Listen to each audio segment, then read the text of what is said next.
હાલો દોસ્તો, જય શ્રી કૃષ્ણ। આજે આવી ગયા છીએ અમારા દિયરની વાડીએ અને એમણે બહુ મસ્ત પ્લાન્ટ કર્યો છે।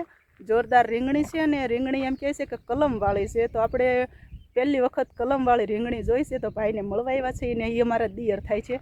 તો હાલો થોડીક જાણકારી એમની પાસેથી લેવી કે કઈ રીતના બધું વાવ્યું છે, રોપ ક્યાંથી લાવ્યા અને પ્લાસ્ટિકનું આવું બધું આપણે એમની પાસેથી જાણીએ। કેમ છો ખેડૂ, મજામાં? તો થોડીક જાણકારી દેશો આ ખેતીમાં તમે આ રીંગણીના રોપ ક્યાંથી લેવા, પ્લાસ્ટિકનો ખર્ચો શું થયો અને અંદર દેશી ખાતર નાખ્યું હતું કે શું કર્યું હતું, જરીક થોડીક માહિતી આપશો।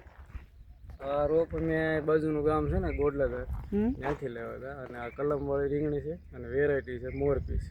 મોરપીંછ અને આ એક કલમના આ એક રોપડાની કિંમત છે 15 રૂપિયા। એક રોપના 15 રૂપિયા। હા, શરૂઆતની અંદર આમાં ખેતી બેતી કરી અને દેશી ખાતર 8-10 ફેરા જેવું નાખ્યું છે। આટલાકમાં એટલા કેટલા વીઘા હશે જમીન? અંદર 2 વીઘા જેવું છે। એટલે 2 વીઘામાં 10 ટ્રોલી દેશી ખાતર 10 લારી નાખી દીધું ખાતર। અને પછી ખેતી કરી અને ટ્રેક્ટર દ્વારા પાળા બંધાઈ અને ડ્રીપ પથરાઈ અને પ્લાસ્ટિક આવ્યું હતું 800 મીટર 3100 રૂપિયાનું 800 મીટર આવ્યું 3100 નું 800 મીટર। પ્લાસ્ટિક કઈ મજબૂત દેખાય છે। વાવેતર કરેલું છે 5મા મહિનાની 25 તારીખ। 5મા મહિનામાં? હમણાં 25 તારીખ આવે એટલે કે ઉનાળાનું વાવેતર ગણાય। હજી તો ઉત્પાદન ક્યાંક ચાલુ થયું છે, પછી જોઈ સમય થાય 8-10 મહિના રીંગણી પછી ખ્યાલ આવશે કેવું ઉત્પાદન આવે। અને આમને હાથમાં રાખ્યું એ રીંગણ જ છે, મોરપીંછ કહેવામાં આવે। ગ્રાફ્ટિંગ રીંગણી જે આવે ને, કેવી ગ્રાફ્ટિંગ કલમી ટૂંકમાં કલમવાળી જંગલી રીંગણી હોય ને એની અંદર ગ્રાફ્ટિંગ કહેવાય ગુજરાતીમાં કલમ। હા, એક છોડ આમાં ક્યાંક અલગ પણ છે, આપણે એ પણ બતાવી થોડોક નજીકથી। જો આ એ છોડ છે, આ બધી રીંગણી તમે જોઈ શકો છો, પત્તા એકદમ મોટા અને વિકાસ પામેલા છે। અને આ એક જ છોડ આખી વાડીમાં મેં આ બધે આંટો માર્યો, ક્યાંય આવો છોડ આપણને જોવા ન મળ્યો। તમે જોઈ શકો છો બધી બાજુ મોટા પત્તાવાળા જ રીંગણ છે અને આ એક છોડ એવો આવી ગયો છે કે જેને જંગલી કહે છે। એટલે આને તમે જંગલી કઈ રીતે કહી શકો લાલુભાઈ? આ રીંગણી રહે ને જંગલી રીંગણી આવે, એની ઉપર આપણે જે વેરાયટી કરી હોય ને એની આપણે કલમ કરી આપે।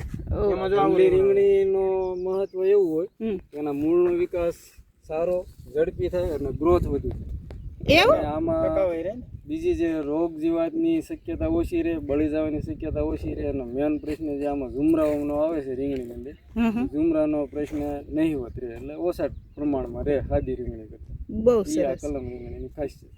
એટલે આને જંગલીમાંથી કલમ કરી અને આવી રીંગણી વેરાયટી ઉપર લગાવી મોરપીંછ। વાહ, સરસ।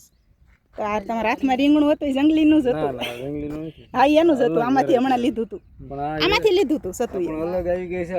એવું અલગ છોડાવેલું જે આ ઓલી રે ને આપણે હિસાબ ઝુમકડી એ છે તો કલમ જ છે, પણ એ અમુક છોડો અલગ આવી ગયેલો છે, આ કલમ જ છે। સમજાણો ટૂંકમાં એનો એક છોડવો નતો, ઈ નતો લગાવ્યો કલમ વિના આ શું છે એટલે કલમ કલમ જ છે, અલગની કલમ વાળેલી। હા, ટૂંકમાં એ ઝુમખડીની કલમ વાળેલી છે। અમારે એમ કે આ જંગલી હશે, પણ ના એ જંગલી નથી। એમાં એક છોડ આવી ગયો, સમજાય છે, ક્યારા બાજુ નાખેલા હોય તો બિયારણ। અને આમ ઓલી સાઈડ મરચી પણ વાવી છે, ઈ કલમી છે કે મરચી સાદી જ છે? બહુ સરસ। અને આ છે અમારી દેરાણી। તો હું સતું તું કાંઈક કહીશ તે મહેનત તો આમાં કરી જશે ને? મહેનત થાય એટલી મહેનત કરવી। હાલો બધા રીંગણા ખાવા। વાહ, જો આવા મસ્ત રીંગણ ઉતર્યા છે, મોરપીંછ રીંગણ છે। કોણ કોણ વાવો છો કલમી રીંગણા?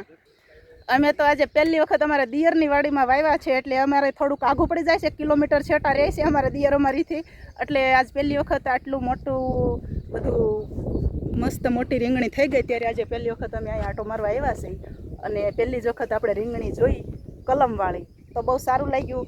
તો લગભગ અમે તો આ નથી વાવી, પણ હવે અમારે લગભગ આવતા વર્ષે જોવી કે આમને કેવો ઉત્પાદન આવે છે અને ફાયદો કેવો થાય છે। તો આવતા વર્ષે અમે પણ કલમવાળી રીંગણી વાવશું અને તમને લોકોને પણ બતાવશું કે આમાંથી કેટલો લાભ થાય છે।